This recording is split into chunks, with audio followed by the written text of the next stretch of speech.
personal email is where all of the important movement happens in your business. And yet, email and email marketing is something that most people either avoid, don't do very well, or are wondering, why do I have to do it? That's what we're going to be chatting today. We're going to be sitting down with Amplify Your Marketing Message and talking about how to improve your email effectiveness. And I have an amazing guest with us today. I want to introduce you to someone who I admire greatly their work. This is Toby Myles from Toby Myles Copywriting. She is someone who always catches me with the way that she communicates. Welcome to our show. Thank you. Thank you for having me. I am so excited because I said I admire you greatly, and I want to start the conversation with, why is email not optional? Oh boy, where do I even begin with that? For starters, social media is great, but a lot of people are on social media to be entertained, and they are not necessarily booking calls. They're not necessarily buying your thing, buying whatever it is that you are doing in your business. And there are issues with the algorithm, which is constantly changing. And really, the only part of your marketing that you can control is your specific audience, the people that sign up for your list. And so those are the people that you want to speak to. Those are the people that have already bought into your brand journey, and they want to hear from you. They have offered you their personal contact information in the form of their email address, and that's huge. And so you really need to treat them like royalty. Don't ignore them. Don't rely on your post showing up in a social media feed on LinkedIn or Facebook or Instagram or wherever, Twitter, wherever, right? Like, that's so hit or miss. And I like to say that emailing your list is like having a private conversation with a friend, somebody that already knows something about what you're about. Social media is like screaming your message to a room of people who may or may not be interested in what you're doing. And I love this because this is the biggest difference. And I say to people all the time, it's one of my biggest regrets when I look back on the growth of my business, is that I wasn't as intentional about growing an email list and recognize that that's huge value, because they have already put up their hand and said, I'm interested in what you have to say. And, there is a bigger level of influence in terms of this conversation, because it's not just as simple as, if everyone just needed to grow their business by posting on social media, we would all be millionaires.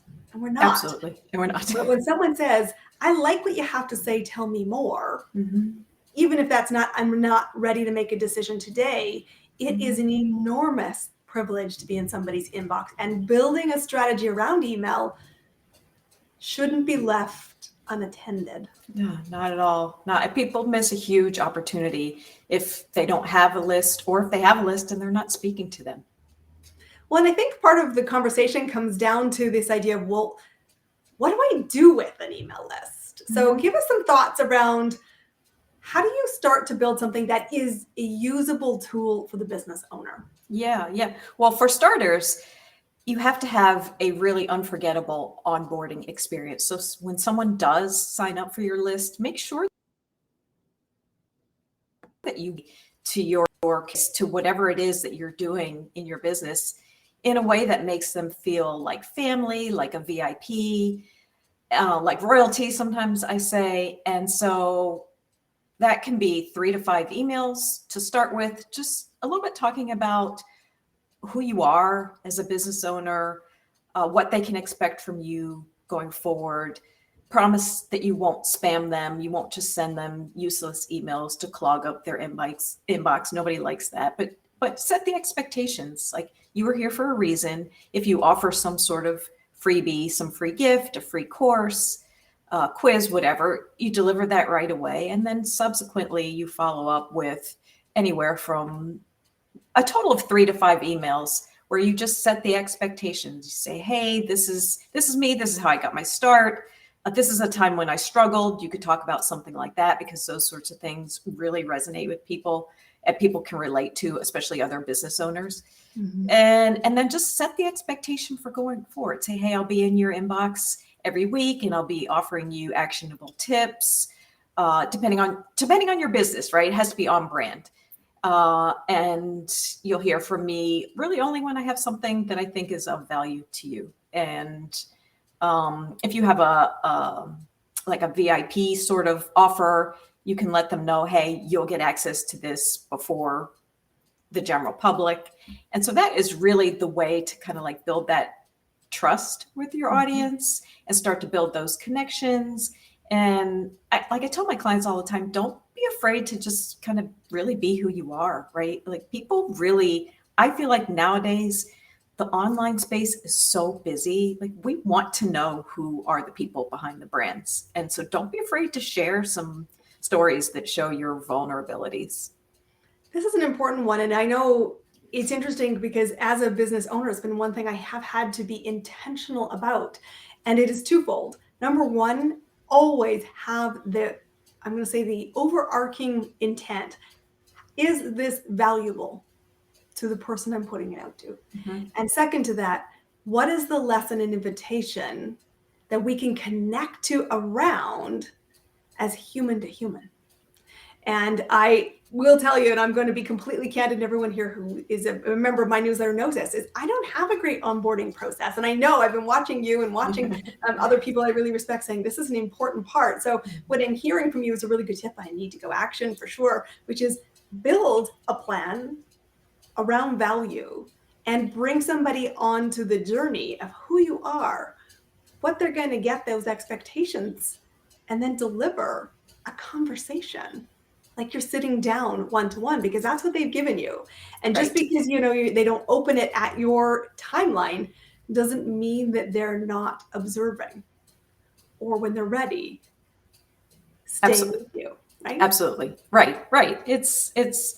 And I know people like to look at the back end data. Oh, some people don't. They just launch it and they don't look at it. But the back end data is really just an information point, and people are opening or they clicking through. It really just drives your decisions about what you will do next. And so don't be afraid to look at it, and don't be afraid of unsubscribes. You want people to unsubscribe because they're not your people. I think that's an interesting one. And, certainly because I'm a Canadian and I work within the world of, you must be compliant of adding people into emails. And I know nothing drives me crazier than being added to somebody's list without my permission. And it is the first way to say unsubscribe, but I'm still a good human and I don't say this is spam. Please don't do that. That's not good karma. However, it is important that you said, let me remind you what you've signed up for. Right. And if it's not the right space, you can unsubscribe at any point, but you do want to know they're in the room. And I would like your perspective as someone who really works greatly with clients around building emails that are opened, are engaged. Talk to us about owning a clean database. Should you be removing people that don't stay active? What are your thoughts on that? Yeah, so remove is probably not the right word. I would use maybe more like archive. I mean, you don't want to be paying for subscribers that are not active and not opening. For one thing, it helps, it goes against your sender reputation, for lack of a better term, right? So when people aren't opening and they're unsubscribing, the bigger picture universe says, well, you're not really sending something of value to your people. And so that in turn is going to cause fewer of your emails to reach inboxes, right? And so you want to move those people aside if they're not opening. And, maybe you address them later, somewhere down the road in a totally different way as a separate segment. Like, at one time you were interested and maybe things have changed. You're no longer interested, and that's totally fine. Just, hit reply to this email and just let me know, and I'll happily take you off the list. And so I think at least twice a year, especially you have a bigger list, just go through it and clean it up. And like I said, you can archive, you can put those people in a do not mail list, and then decide what to do with them later. But I say this all the time, like a big list it means nothing if the people aren't engaged, right? And I've had people say, well, I'm afraid to email too often because of the unsubscribes. Then what are they doing on your list if you're not speaking to them? I think that's a great point. And I think that this conversation of what is the perfect time, I'm like, the perfect time is, what do you know about your audience? What do they Mhm. need? Mhm. And everybody's business is differently. There is different philosophies out there between, the expectation of, just as every social media post isn't received, just that every email that you send out won't be opened. You need to constantly fine tune your craft in terms of what will add value, what will spark curiosity. And I want to talk a little bit about, as you're nurturing the outcomes and you're working people through the journey, what are some best practices on how to be more effective at writing and crafting an email that gets you the outcome you're seeking, which is movement? Right. Oh my gosh, there's so many things I could say. But I like to keep it simple so that people can sort of remember like the simple rules. So my favorite one is the rule of one. You want to speak to one audience. You want to speak about one big idea, and you want to have one major call to action. And if you do nothing else and you can follow those three things, I think that already is going to put you so much ahead of everybody else. And so you can have multiple points inside a single email that lead to another link, but just one link, right? Don't ask them to do this thing and do that thing and also do the other thing. Like each email is just one thing, right? Because a confused audience will take no action.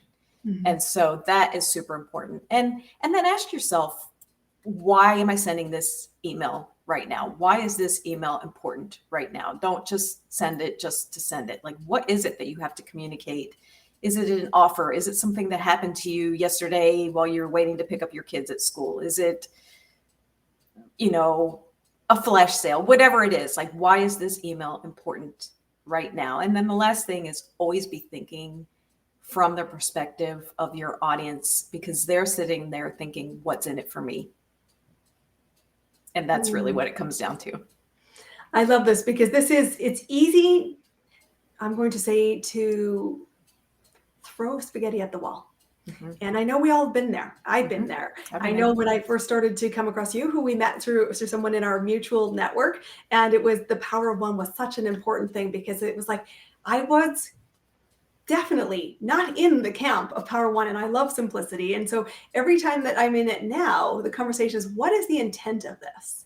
Don't do Mhm, it simply to do it with intent. And remember, this is the most amazing gift you've been offered, which is a mhm, direct conversation when someone says, I'm interested in what you have to say. So if it means that you can't write multiple emails a day or a week, then think about what can you do and stay committed to it. And beyond that, also recognize, where does this sit in the priority? It's the highest touch you can offer other than an offer through a conversation. And so absolutely. respect that. What's in it for them? Was this valuable? And be sure you get to the point Mhm, mhm. so that they keep reading, Yes, and lead them yes. to, what do you want them to do? What do you want them to do? You have to tell them what you want them to do. You have to be direct. Book a call with me. Uh, whatever is the thing. If you have a website, go check out this blog on my website. It doesn't always have to be hard sales. Sometimes it's not salesy at all. It's literally just you showing them the way to some piece of content that you think can help them. And that's part of too the building of the relationships, right? Like you're not always asking for them to give you something. You're not always asking for money. You're not always asking for a sale. It's a relationship like you would have with any other human being, right? Like you're not Bring always the human asking back. for something. Yeah. Please bring the human back. Please remember Yeah. that, you don't go from zero to marriage, date Oh first. gosh. Right. Right. You're not going to be on that first date and just like lean in for the kiss, right? It's just like with no signals whatsoever that that person wants to be kissed, right? You have to like just it's almost common sense in a way. Like what would you do with a human being that was sitting right across from you at a coffee shop? You take your time getting to know them. You say, "Hey, let's do this again." And then you meet up again for coffee in another few weeks. I mean, it's really like not that much different than in-person relationships. Well, and I think that that takes the pressure off this.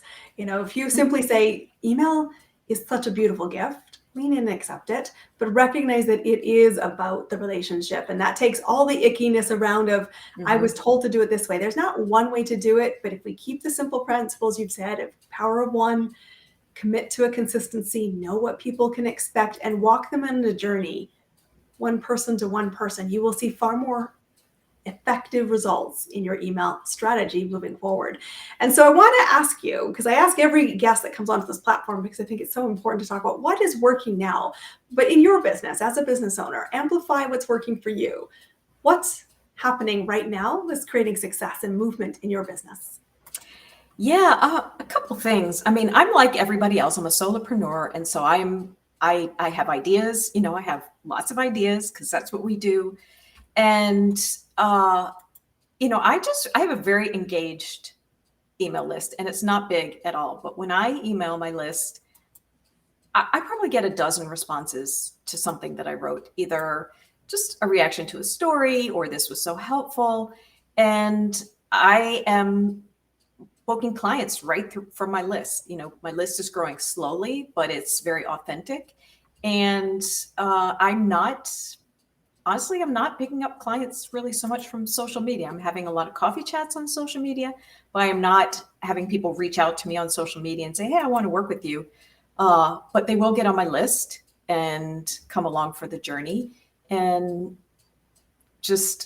I just added a new package to my services. So I do email audits for people that already have audits. And just on a whim, I decided to do a flash sale last week for my birthday. I thought, oh, what the heck? Let's just see what happens. And I got 3 bookings on the email audit. And so I just feel like when the people are committed to you and they see that you're a human, as we already discussed, when they're ready, and if they're sticking around on your list, they will be ready at some point. You never know when that is. But as long as they're still opening, they're still clicking, at some point they will be ready. And so I just be in it for the long haul is one of the best pieces of advice.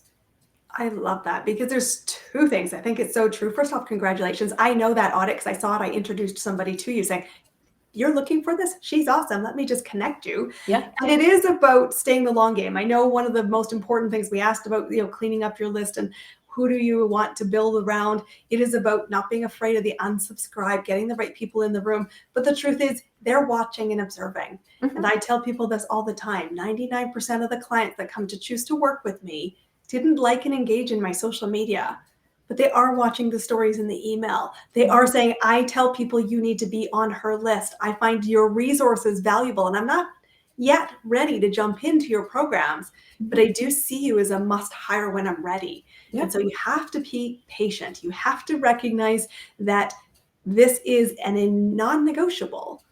Yeah. Hope is a big human being. Yes. Keep the conversation open. And at the same time, don't be afraid to make offers, because Yes. they're there for a reason. Yes, absolutely. And I think that you really nailed it. Like, people, not everybody's ready at the same time, right? And so, but that doesn't mean that in their minds, for whatever reason, time, finances, whatever, it doesn't mean that they don't want to work with you. It's just for them, it has to be the right time, and we have to respect that. All right. So guys, this has been an amazing episode of Amplify Your Marketing Message. Toby, how do people find you and learn about more what you do and the awesomeness of how your email sequences, because I now want to get on that list so I can learn and see how you do it well. How do people find you? Yeah, my website is pretty simple. It's tobymyles.com.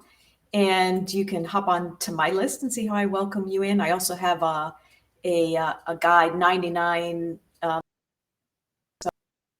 anybody is looking to refresh their lead magnet or doesn't have one and just needs to spark some ideas. You can grab that too as you sign up for my list, and would just love to have anybody who's interested in learning more about email. Guys, take her up on that invitation. This is how you will amplify your marketing message. Email is such an important tool. And today we've learned some amazing things from Toby about how to be more effective at it. Apply what you're learning, follow what she's all about. And when you need support, I would encourage you to go look at her services. Thank you all for being our guests. Toby, thank you for being here. We will all see you. Be sure to subscribe for future episodes to help you ultimately create more impact and income by getting yourself visible into more conversations and showing up with value as your number one priority in every communication touch point you have. We will see you all on our next episode.